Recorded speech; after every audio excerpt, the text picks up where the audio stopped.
नमस्कार दोस्तों, मैं अमन स्वागत करता हूं आपके अपने YouTube चैनल एजुकेशन हब पे। यह सी-टेट के सेकेंड पेपर के सामाजिक अध्ययन का 15वां क्लास है और हम देख रहे हैं प्रीवियस ईयर के क्वेश्चन पेपर को, जो आपके एग्जाम के लिए काफ़ी हेल्पफुल हो सकता है। तो चलिए शुरू करते हैं बिना किसी देरी के। यहाँ पे पहला जो प्रश्न पूछा गया है, कह रहा है कि दिए गए कथनों ए और आर को पढ़ें तथा सही विकल्प का चयन करें। कथन कह रहा है आपका कि सरकार अपने नागरिकों से कम कर के रूप में धन एकत्रित करती रहती है, तो जो कि बिल्कुल आपका सही है। कर के रूप में वो डायरेक्ट धन नहीं मांगती है, टैक्स के रूप में मांगती है। और दूसरा कह रहा है कि सरकार विशेष रूप से गरीबों के लिए कुछ सेवाएं प्रदान करती हैं जिन्हें वे बाजार से खुद खरीद नहीं सकते हैं, जैसे कि स्वास्थ्य देखभाल। तो यह भी आपका कथन सही है। तो हम कह सकते हैं कि कथन ए और आर दोनों सही हैं। तो आपका सही ऑप्शन होता है ए। अगला क्वेश्चन है आपका कि कॉल सेंटर किसे कहते हैं। ऑप्शन है दूरभाष सेवा प्रदाताओं के प्रशासनिक कार्यालय को, या उपभोक्ताओं के कॉल का जवाब देने वाले केंद्रीय कार्यालय, या पब्लिक कॉल ऑफिस यानी कि पीसीओ का एक आधुनिक रूप है, या बड़े पैमाने पर बनाए गए साइबर कैफ़े। तो बेसिक तौर पे कॉल सेंटर हम कहते हैं उपभोक्ताओं के कॉल के जवाब देने वाले केंद्रित कार्यालय को। तो आपका सही ऑप्शन होता है बी। बात करते हैं कॉल सेंटर। तो कॉल सेंटर किसी भी कंपनी का एक ऐसा कार्यालय होता है जो अपने ग्राहकों की सभी आने वाली कॉल का जवाब देता है।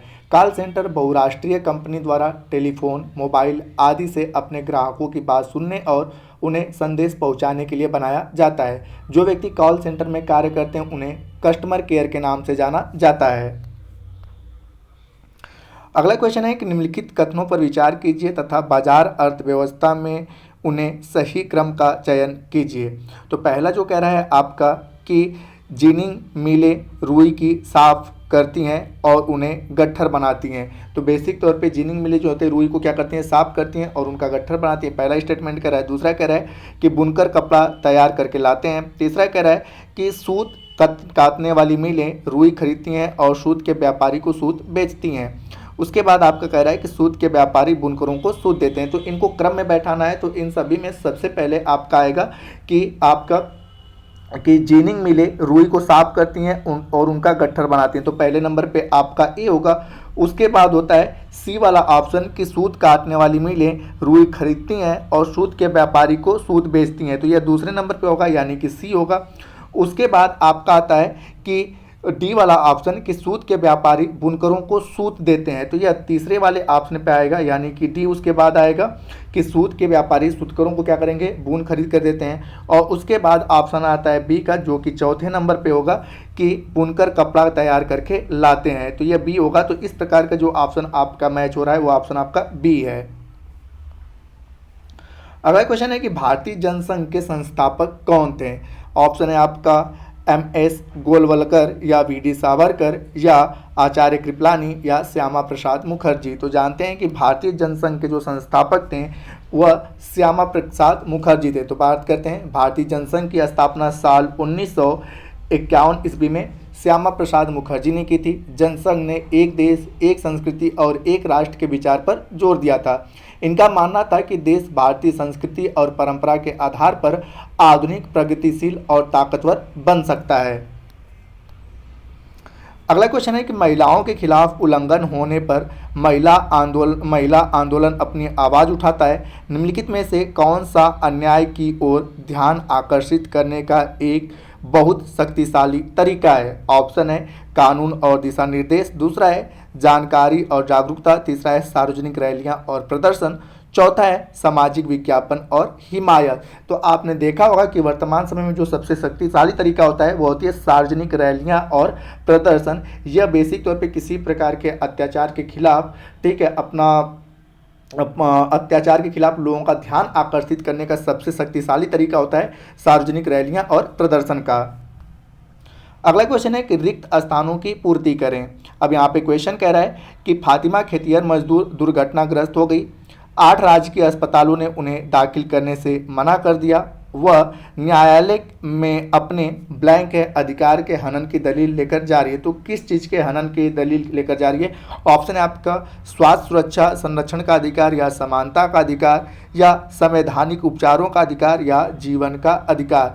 तो यहाँ पर बेसिक तौर पे जो फातिमा जा रही है वह जीवन के अधिकार का हनन, ठीक है, जीवन के अधिकार के हनन को दलील लेकर न्यायालय में जाती है, तो सही ऑप्शन होता है आपका डी। जानते हैं इसके बारे में कि बेसिक तौर पे कि भारतीय संविधान का भाग 3 जो कि आपका मौलिक अधिकार है उसका जो मतलब इसका जो आर्टिकल है 12 से 35 तक, ठीक है, तो यह इसमें बेसिक तौर पे मौलिक अधिकारों का वर्णन किया गया है। संविधान के भाग 3 को भारत का मैग्ना कार्टा की संविधान की मैग्ना कार्टा की संज्ञा दी गई है।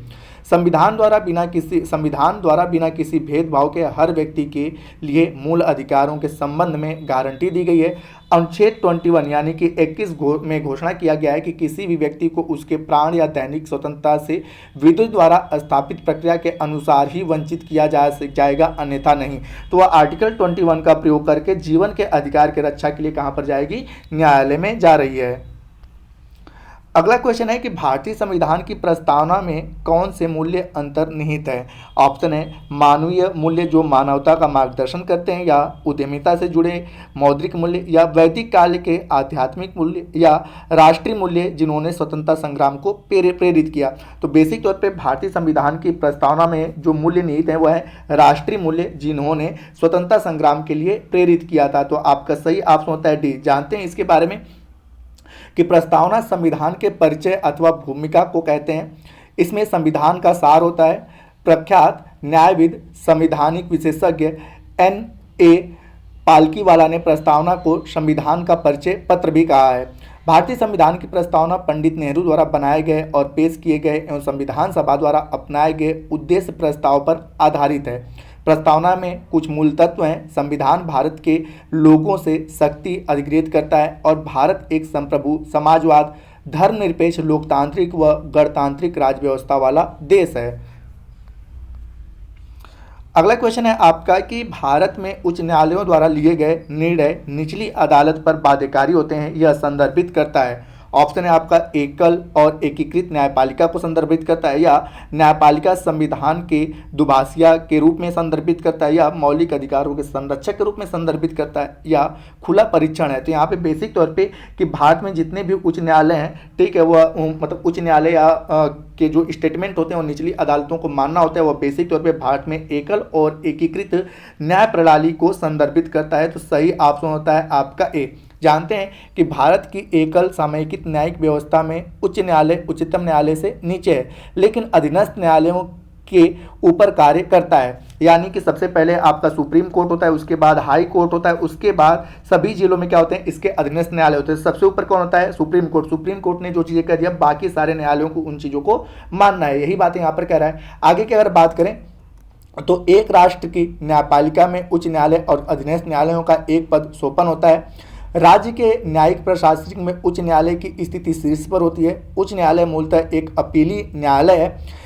यहाँ इसके राज्य क्षेत्र के तहत आने वाले अधीनस्थ न्यायालयों के आदेश के लिए अपील की सुनवाई होती है। यहाँ दो तरह के सिविल और आपराधिक मामलों के बारे में अपील होती है। सिविल और आपराधिक मामलों से क्वेश्चन कई बार आए हैं, तो मैंने आपको कई सारे क्वेश्चन पेपर में इस पर मैंने बता रखा है।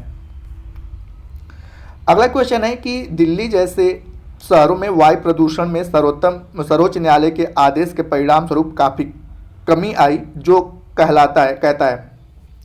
तो यहाँ पे पहला ऑप्शन जो कह रहा है वह कह रहा है कि सभी पुराने वाहनों को नए वाहनों में बदल दिया जाना चाहिए, या दूसरा ऑप्शन कह रहा है कि डीजल का उपयोग करने वाले सभी सार्वजनिक वाहनों को संपीड़ित प्राकृतिक गैस यानी कि सीएनजी पर स्विच किया जाना चाहिए। तीसरा कह रहा है कि डीजल कारों की संख्या में भारी कमी, या सभी वाहनों को सड़क पर प्रदूषण नियमों और विनियमों का पालन करना चाहिए। तो यहाँ पे बेसिक तौर पे दिल्ली जैसे शहर में वायु प्रदूषण की जो कमी आई और सुप्रीम कोर्ट ने जो आदेश दिया था वह था आपका कि जितने भी आपके डीजल वाहन जो सार्वजनिक रूप से परिवहन के रूप में उपयोग होते हैं, डीजल की जगह पे लोग किसका उपयोग करेंगे? सीएनजी का उपयोग करेंगे, जिसके कारण हमें काफ़ी भारी मात्रा में दिल्ली में प्रदूषण कम देखने को मिला। तो सही ऑप्शन होता है आपका बी। अगला क्वेश्चन है कि निम्नलिखित कथनों पर विचार कीजिए। कथन ए कह रहा है कि आदिवासियों के धर्मों का आसपास के साम्राज्यों में प्रचलित प्रभुत्वशाली धर्मों पर भी असर पड़ा, तो जो कि आपका बिल्कुल सही है। और दूसरा कह रहा है कि उड़ीसा का जगन्नाथ पंथ और बंगाल व असम की शक्ति परंपरा इसी का उदाहरण है। तो यह बिल्कुल आपका सही है। तो इस प्रकार से हम कह सकते हैं कि ए और बी दोनों स्टेटमेंट सत्य हैं। बात करते हैं कि आदिवासियों के बहुत सारे जनजाति धर्म होते हैं। 19वीं सदी में बहुत सारे आदिवासियों ने ईसाई धर्म अपनाया, जो आधुनिक आदिवासी इतिहास में एक महत्वपूर्ण धर्म बन गया। आदिवासियों ने अपने आसपास के बौद्ध और ईसाई आदि धर्मों व शाक्त वैश्व भक्ति आदि पंथों से भी प्रभावित होते रहे। अगला क्वेश्चन है कि भारत में सकारात्मक विभेद पर चर्चा में सामाजिक विज्ञान के शिक्षक के लिए निम्नलिखित में से किस विषय पर ध्यान केंद्रित करना प्रासंगिक है। ऑप्शन है कि न्याय, परता और बराबरी में अंतर, दूसरा है कि मानवाधिकार के सार्वभौम घोषणा, या तीसरा कह रहा है कि डॉक्टर BR अम्बेडकर के बचपन के अनुभव, और चौथा कह रहा है कि भारत के किसी विश्वविद्यालय की उच्च रैंकिंग। तो यहाँ पर जो मतलब कि बेसिक तौर पे सामाजिक विज्ञान के शिक्षक के लिए जो सकारात्मक विभेद पर ध्यान केंद्रित करता है वह प्रासंगिक है आपका न्याय, परतरता और बराबरी में अंतर। ये आपका सही ऑप्शन होता है ए वाला। अब यहाँ पे बेसिक तौर पे बात करते हैं कि सामाजिक विज्ञान के शिक्षक को भारतीय संविधान के मूल्य जैसे न्याय, स्वतंत्रता, समानता, भाईचारा, एकता से अवगत होना चाहिए और समाजवादी, धर्मनिरपेक्ष और लोकतांत्रिक समाज के निर्माण के महत्व को भी समझ सके कि किस प्रकार से इन चीज़ों का निर्माण किया जाता है। अगला क्वेश्चन है आपका कि निम्नलिखित में से कौन सी गतिविधि राजनीति विज्ञान के छात्र की समीक्षात्मक चिंतन कौशल विकसित करने में मदद करती है। तो अब यहाँ पे सबसे पहले हम जानते हैं कि समीक्षात्मक चिंतन कहते किसे हैं। तो हमारा चिंतन जितना श्रेष्ठ होगा हमारा व्यक्तित्व भी उतना विस्तृत और परिपक्व होगा। समीक्षात्मक चिंतन समीक्षा करने योग्य विचार है। इस प्रकार के व्यक्ति विशेष रूप से संवेदनशील होते हैं। अब यहाँ पे बात करते हैं कि समीक्षात्मक चिंतन कौशल विकसित करने में मदद जो करती है वह करती है आपका भारतीय संविधान लोकतंत्र के सिद्धांतों को कैसे दर्शाता है, इस पर चर्चा करना जो है वह समीक्षात्मक चिंतन के बारे में अच्छा मतलब कि कौशल विकसित करने में मदद करेगा। अगला क्वेश्चन है कि भूकंप के विषय का परिचय देते हुए निम्नलिखित में से कौन से विषय को पढ़ाया जाना आवश्यक है। ऑप्शन है शैलभूत यानी कि मैग्मा, या बहिर्जात बल, या स्थल मंडल, या उपकेंद्र। तो यहाँ पर भूकंप के बारे में पढ़ाने के लिए हमें बेसिक तौर पे सबसे पहले बच्चों को मैग्मा के बारे में बताना होगा और उसके साथ साथ लिथोस्फीयर यानी कि स्थल मंडल के बारे में बताना आवश्यक है। तो यहाँ पे आपका इसके अकॉर्डिंग सही ऑप्शन होता है बी वाला। जानते हैं कि भूकंप संबंधी जानकारी देने से पहले शिक्षक को एक ऐसा प्रोफार्मा तैयार करें जिससे छात्र को उसके बारे में कुछ न कुछ समझ विकसित हो जाए, जैसे कि मैग्मा क्या है, स्थल मंडल क्या है, क्या ये सभी विषय भूकंप से संबंधित हैं। ऐसे विषय को शामिल करना चाहिए बेसिक तौर पे कि ऐसे विषय को शामिल करना चाहिए कि भूकंप पृथ्वी की आंतरिक परत का संपूर्ण चित्र प्रस्तुत करता है। साधारण भाषा में भूकंप का अर्थ पृथ्वी का कंपन है। यह एक प्राकृतिक घटना है। द्रवित मैग्मा ठंडा होकर ठोस हो जाता है और इस प्रकार बने सेल को हम लोग क्या कहते हैं, आग्नेय सेल कहते हैं। अगला क्वेश्चन है आपका कि समाचार पत्र के एक लेख में बताया गया कि एक नियोक्ता ने उम्मीदवारों से पूछा कि वे किस राज्य से हैं और उनके अनुसार निर्णय लिया कि उनका साक्षरता लेना है या नहीं लेना है, मतलब उनका साक्षरता से लेना है या नहीं लेना है। उपरोक्त उदाहरण निम्नलिखित में से किस अधिकार का उल्लंघन करता है। ऑप्शन है आपका कि शोषण के विरुद्ध अधिकार, या रोजगार का अधिकार, या बराबरी का अधिकार, या स्थानीय लोगों के लिए सकारात्मक विभेद। तो यहाँ पर जो आपका है सही ऑप्शन होता है कि बराबरी के अधिकार का उल्लंघन करना होता है। ऑप्शन होता है सी। जानते हैं कि यहाँ पर बेसिक तौर पर कि उपरोक्त उदाहरण जो है बराबरी का अधिकार यानी कि समानता के अधिकार का उल्लंघन करता है। समता के अधिकार की बात करें तो भारतीय संविधान के भाग 3 जो मौलिक अधिकार है उसमें 14 से 18 तक का जो आर्टिकल है वह समता के अधिकार के बारे में वर्णन किया गया है। आर्टिकल जो 15 है इसमें व्यवस्था की गई है कि राज्य किसी नागरिक के प्रति केवल धर्म, मूल, वंश, जाति, लिंग या जन्म स्थान के आधार पर विभेद नहीं करेगा। और शोषण का जो विरुद्ध अधिकार है उसकी व्याख्या जो की गई है आपका 23 से 24 अनुच्छेद में किया गया है। ये भी मौलिक अधिकार के अंतर्गत आता है। हालांकि यहाँ पे जो क्वेश्चन था उसके अकॉर्डिंग आपका सही ऑप्शन होता है सी, बराबरी के अधिकार का उल्लंघन होगा। अगला क्वेश्चन है कि श्री कमल अपने छात्रों को सामाजिक विज्ञापन की अवधारणा समझाना चाहते हैं। निम्नलिखित में से कौन सा उदाहरण सबसे कम प्रासंगिक होगा। अब यहाँ पे पूछा गया है कि सबसे कम प्रासंगिक कौन सा होगा। तो पहला है कि स्वच्छ भारत अभियान पर पट विज्ञापन का प्रदर्शन। तो यह सबसे अच्छा प्रासंगिक, ये तो सही है आपका। दूसरा कह रहा है आपका कि कन्या भ्रूण हत्या पर पर्चा वितरण, ये भी आपका प्रासंगिक होगा कि पर्चा के जरिए लोग समझ पाएंगे। तीसरा कह रहा है कि धूम्रपान के दुष्परिणामों पर समाचार पत्र का विज्ञापन, तो ये भी अच्छा आपका प्रासंगिक है। सबसे कम में जो आएगा वो आता है आपका चौथा कि एक राजनीतिक दल का चुनावी घोषणा पत्र जिसमें बताया गया है कि वह किन मुद्दों पर काम करेंगे, तो आपने पता है कि यह आपका सबसे कम प्रासंगिक होगा सामाजिक विज्ञापन की अवधारणा को समझने के लिए। तो आपका सही ऑप्शन होता है डी। अगला क्वेश्चन है कि निम्नलिखित में से कौन सा विषय रचनात्मक दृष्टिकोण का उपयोग करके पढ़ाए जाने के लिए सबसे कम उपयुक्त है। तो यहाँ पे रचनात्मक दृष्टिकोण के लिए सबसे कम उपयुक्त के बारे में कह रहा है। तो पहला कह रहा है कि भारतीय मैदानों में मिट्टी का निक्षेप, दूसरा कह रहा है आपका भारत में विभिन्न मौसम, तीसरा कह रहा है कि वनों का महत्व और उपयोगिता, और चौथा कह रहा है जल संरक्षण। तो सबसे कम आपका रचनात्मक दृष्टिकोण के लिए होगा आपका ए वाला ऑप्शन कि भारतीय मैदान में मिट्टी का निक्षेप। तो जानते हैं कि बेसिक तौर पे रचनात्मक दृष्टिकोण का जो प्रयोग होता है बेसिक तौर पे रचनात्मक दृष्टिकोण में का उपयोग करके पढ़ाए जाने के लिए सबसे कम उपयुक्त होता है। तो यहाँ पे मिट्टी का निक्षेप जो होता है वह बेसिक तौर पे आपका इसको करके हम नहीं पढ़ा सकते हैं, जबकि भारत में विभिन्न मौसम, वनों का महत्व और उपयोगिता तथा जल संरक्षण जैसे विषय रचनात्मक दृष्टिकोण का उपयोग करके पढ़ाए जाने के लिए सबसे अधिक उपयुक्त होगा। भाषा सीखने सिखाने के लिए रचनात्मक दृष्टिकोण एक ऐसी रणनीति है जिसमें पूर्व ज्ञान अवस्थाओं और कौशल का प्रयोग होता है। इस दृष्टिकोण के अनुसार शिक्षक प्रश्न उठाता है और विद्यार्थी के जवाब तलाशने की प्रक्रिया का निरीक्षण करता है और उन्हें निर्देशित करता है, जिससे सोचने समझने के नए तरीकों का सूत्रपात होता है। अगला क्वेश्चन है कि एक भूगोल शिक्षक समुद्र की धाराओं पर एक पाठ शुरू कर रहे हैं। शिक्षक निम्नलिखित में से किस विषय से प्रारंभ कर सकते हैं। ऑप्शन है आपका स्थल मंडलीय प्लेटें, अक्षांश, जल चक्र या वायु।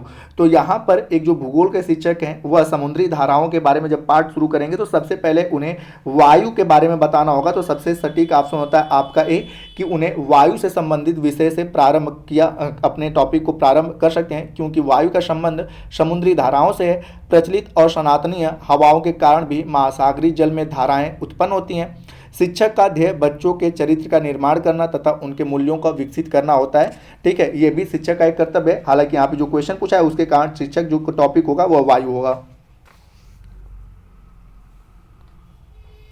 अगला क्वेश्चन है आपका कि हरितगृह प्रभाव की प्रक्रिया के बारे में सिखाने के लिए निम्नलिखित में से कौन सा उदाहरण सबसे उपयुक्त है। ऑप्शन है गर्मी के दिनों में खड़ी कारें, दूसरा है आपका कि उच्च तापमान वाले शहरों के ऊपर उड़ने वाले हवाई जहाज, तीसरा कह रहा है कि समुद्र का स्तर बढ़ना, और चौथा कह रहा है वनों और वृक्षों का विनाश। तो हरितगृह प्रभाव की प्रक्रिया के बारे में सिखाने के लिए गर्मी के दिनों में खड़ी कारें सबसे कम उपयुक्त आपका उदाहरण है। तो सही ऑप्शन होता है ए।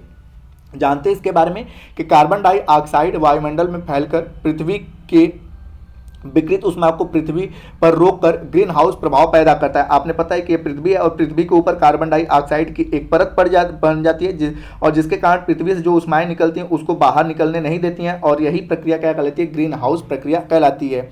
अब यहाँ पे बच्चे अपने ज्ञान का निर्माण स्वयं करते हैं और इस क्रम में अध्यापक एवं सुगमकर्ता के रूप में बच्चों की ज्ञान निर्माण प्रक्रिया में सहभागिता निभाता है, जिसमें सीखना बच्चों के लिए अर्थपूर्ण बन सके। भौगोलिक कारणों, भौगोलिक वस्तुओं का संग्रह, मॉडल, मानचित्र, नक्शा आदि विषय पढ़ाने का विशेष गुण होना चाहिए, तब जाके वह इन सारी चीज़ों को अच्छे से समझा पाएंगे। हालांकि दिए गए ऑप्शन के अकॉर्डिंग आपका सही ऑप्शन होता है ए।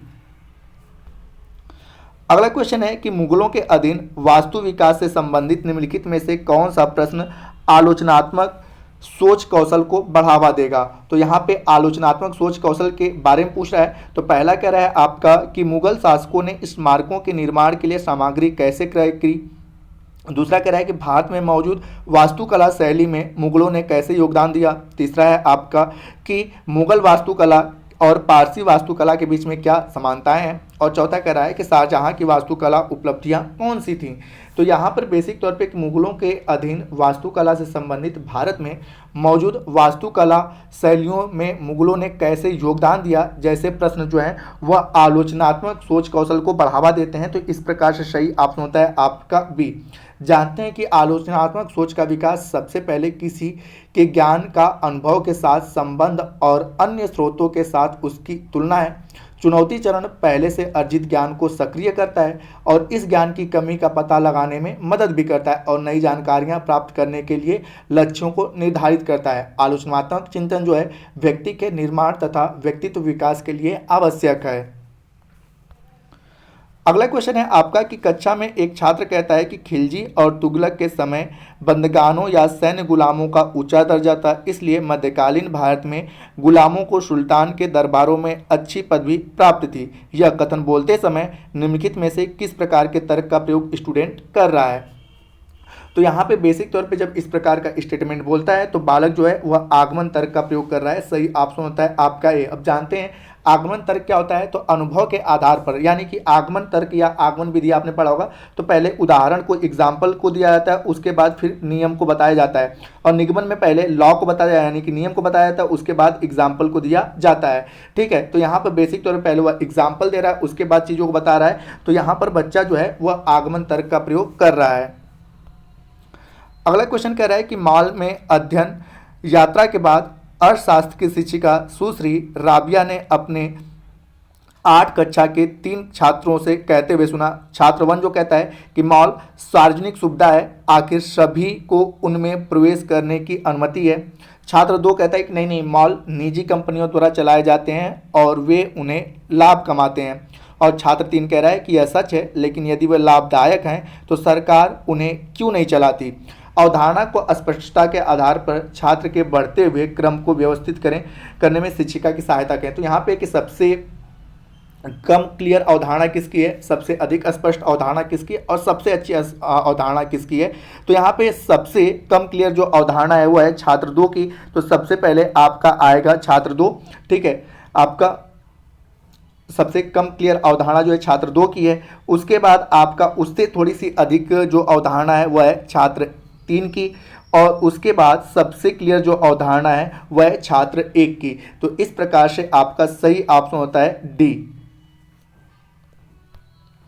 अगला क्वेश्चन है कि एक शिक्षक अन्य देशों के साथ भारत के संबंधों के बारे में छात्र को पढ़ाने के लिए संसाधन के रूप में आंकड़ों से समृद्ध एक शैक्षिक लेख का उपयोग करना चाहते हैं, परंतु कक्षा के दौरान शिक्षक और छात्रों को एक ऐसा अनुच्छेद मिलता है जो एक पड़ोसी देश को अत्यधिक नकारात्मक दृष्टिकोण में चित्रित करता है।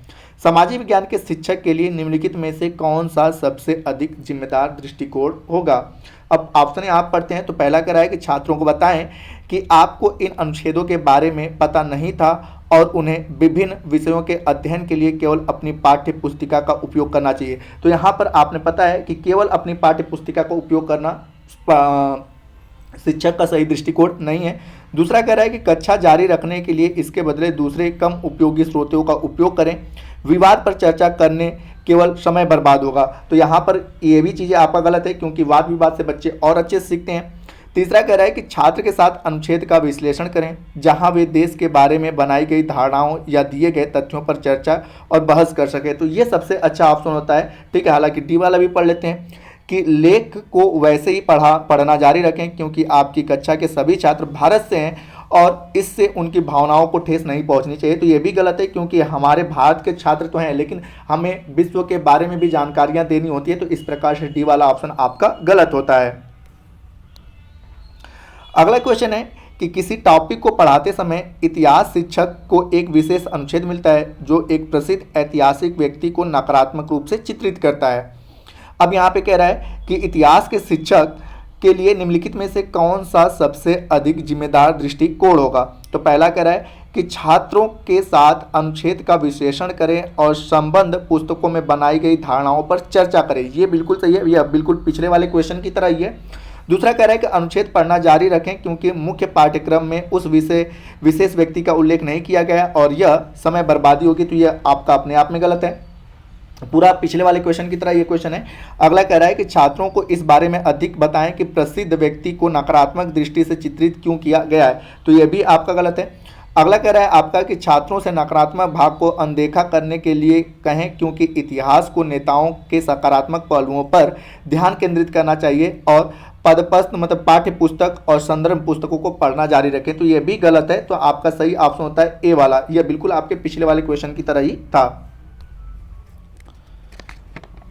अगला जो क्वेश्चन कह रहा है आपका कि इतिहास के शिक्षक अपने छात्रों को हड़प्पा सभ्यता में धार्मिक प्रथाओं के बारे में पढ़ाना चाहते हैं, इसके लिए निम्नलिखित में से कौन सा स्रोत प्राथमिक स्रोत होगा। तो प्राथमिक स्रोत के बारे में आप लोगों को तो मैंने बता रखा है कि प्राथमिक स्रोत किससे होते हैं, तो जो बेसिक तौर पे उन्हीं लोगों के द्वारा जिनके बारे में हम पढ़ रहे हैं उन्हीं लोगों के द्वारा बनाए जाते हैं, उस प्रकार के स्रोत क्या कहलाते हैं, प्राथमिक स्रोत कहलाते हैं। तो पहला कह रहा है आपका कि रोमिला थापर की पुस्तक अर्ली इंडिया, तो यह प्राथमिक स्रोत में नहीं आएगा। दूसरा कह रहा है कि हड़प्पा सभ्यता की धार्मिक प्रथाओं का एक अध्ययन, तो यह भी नहीं, क्योंकि यह अध्ययन किसी दूसरे व्यक्ति के द्वारा लिखा जाता है और मैंने कहा कि प्राथमिक स्रोत वो होते हैं जो उनके द्वारा खुद के द्वारा तैयार किए जाते हैं।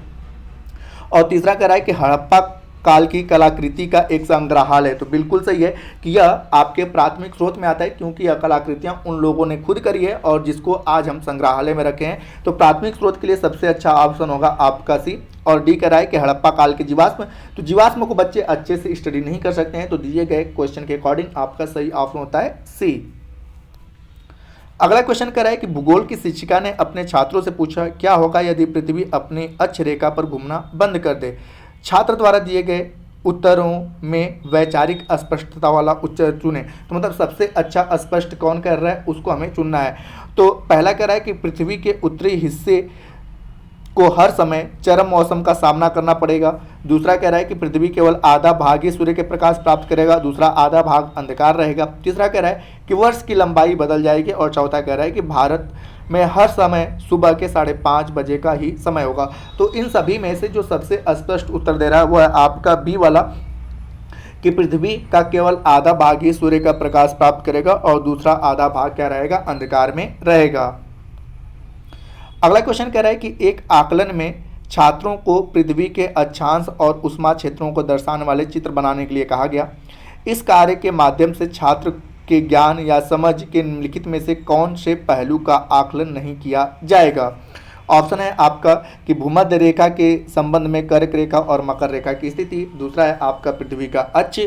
तीसरा कह रहा है कि पृथ्वी का वह क्षेत्र जिसे सूर्य का अधिकतम प्रकाश प्राप्त होता है और चौथा कह रहा है कि पृथ्वी के सबसे ठंडे क्षेत्र। तो यहाँ पर जो है कि किस पहलू को आकलन नहीं किया है, तो यहाँ पे पृथ्वी के अक्ष को, ठीक है, आकलन नहीं, क्योंकि अक्षांश और उष्मा को दर्शाने के लिए हम कर्क और मकर रेखा का भी यूज करते हैं और सूर्य के उष्मा का भी यूज करते हैं और पृथ्वी के सबसे अधिक ठंडे क्षेत्र, यानी कि यहाँ पे उष्मा में ही आ जाता है, लेकिन यहाँ पे पृथ्वी के अक्ष जो होता है आकलन का, ठीक है, पहलू नहीं होगा। तो आपका सही ऑप्शन होता है बी।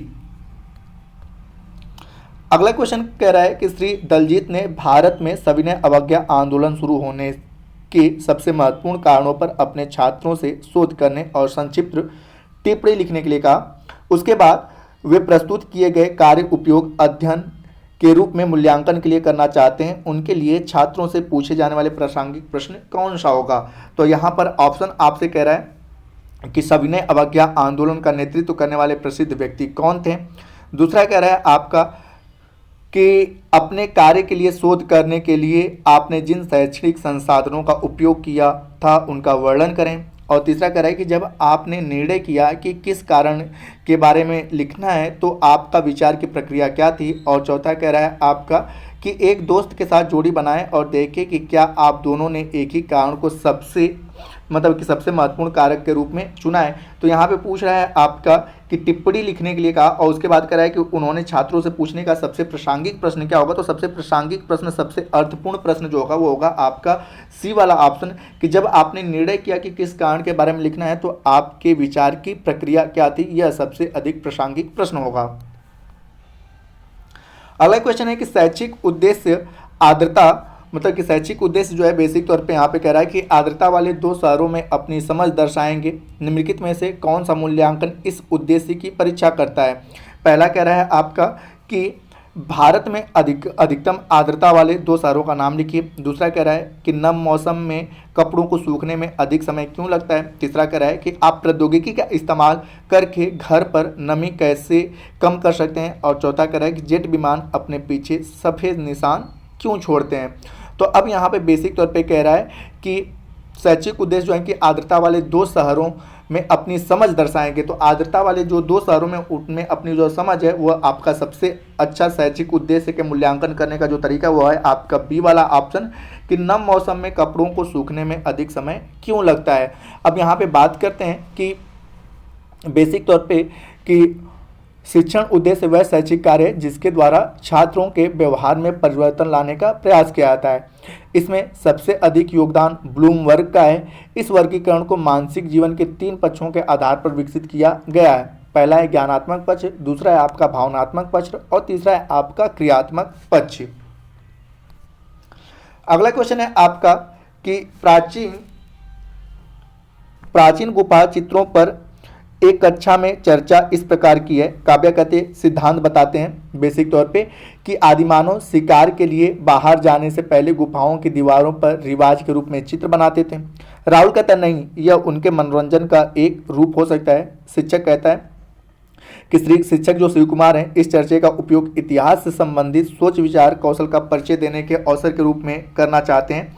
निम्नलिखित में से किस कौशल का परिचय वह सबसे बेहतर रूप से दे सकते हैं। तो यहाँ पे इनके जो डिस्कशन है उनके लिए सबसे अच्छा कौन सा होगा, तो पहला है निर्णय लेना, दूसरा है कि तुलना कर अंतर ढूंढना, तीसरा कह रहा है कि कालानुक्रम सोच, या चौथा कह रहा है कि साक्ष्यों का मूल्यांकन। तो यहाँ पर सबसे अच्छा जो होगा वह क्या होगा कि साक्ष्यों का मूल्यांकन करना सबसे अच्छा होगा सोच विचार कौशल का परिचय देने के लिए। तो आपका सही ऑप्शन होता है डी। अब यहाँ पे बात करते हैं आपका कि यहाँ पे इतिहास से संबंधित सोच विचार कौशल का परिचय देने के अवसर के रूप में बेसिक तौर पे यह साक्ष्यों का मूल्यांकन जो होगा वह कौशल का परिचय सबसे बेहतर रूप से दे सकता है। अन्य की अगर बात करें तो भारतीय चित्रकारी के प्रारंभिक उदाहरण प्राग ऐतिहासिक काल के हैं, जब मानव गुफाओं की दीवारों पर चित्रकारी किया करता था। भीमबेटका की गुफाओं में, जो कि मध्य प्रदेश में की गई चित्रकारी बहुत प्राचीन है। छात्रों को गुफा व अन्य ऐतिहासिक साक्ष्यों से प्राप्त जानकारी उनके रचनात्मक कौशल को भी विकसित करेगा। इस सेशन का अंतिम जो प्रश्न है वह है आपका कि छात्रों ने हाल ही में सीखा है कि बराबरी और न्याय कैसे अलग नहीं किए जा सकते हैं और उन्हें भारत में इनके उदाहरणों को सूचीबद्ध करने के लिए क्या। विकल्प में 4 छात्रों के उत्तर दिए गए हैं। निम्नलिखित में से कौन सा छात्र सबसे अधिक वैचारिक समझ दिखाता है। पहला कह रहा है आपका कि कारखानों के श्रमिकों के लिए न्यूनतम वेतन, दूसरा कह रहा है कि सरकारी कार्यालयों में महिलाओं के लिए आरक्षण, तीसरा कह रहा है कि सरकारी विद्यालयों में मध्याह्न भोजन कार्यक्रम और चौथा कह रहा है धर्मार्थ संगठनों के लिए कर में छूट। तो यहाँ पर जो छात्रों का सबसे अधिक वैचारिक समझ दिखाता है वह सही ऑप्शन होता है आपका बी वाला कि सरकारी कार्यालयों में महिलाओं के लिए आरक्षण। तो सही ऑप्शन होता है आपका बी। तो दोस्तों ये थे आपका 15वां क्लास सी-टेट का। जल्दी 16वां क्लास लेकर आएंगे। उम्मीद करता हूँ कि आपको यह वीडियो पसंद आया होगा। वीडियो पसंद आए तो वीडियो को लाइक करें, कमेंट करें तथा अपने दोस्तों के साथ शेयर करें और चैनल पर नए हैं तो चैनल को सब्सक्राइब अवश्य करें। तथा इस PDF को प्राप्त करने के लिए आप हमारे टेलीग्राम से जुड़ सकते हैं जिसका लिंक वीडियो के डिस्क्रिप्शन में दिया हुआ है। तो वीडियो के अंत तक बने रहने के लिए धन्यवाद। मिलते हैं जल्दी नेक्स्ट वीडियो में।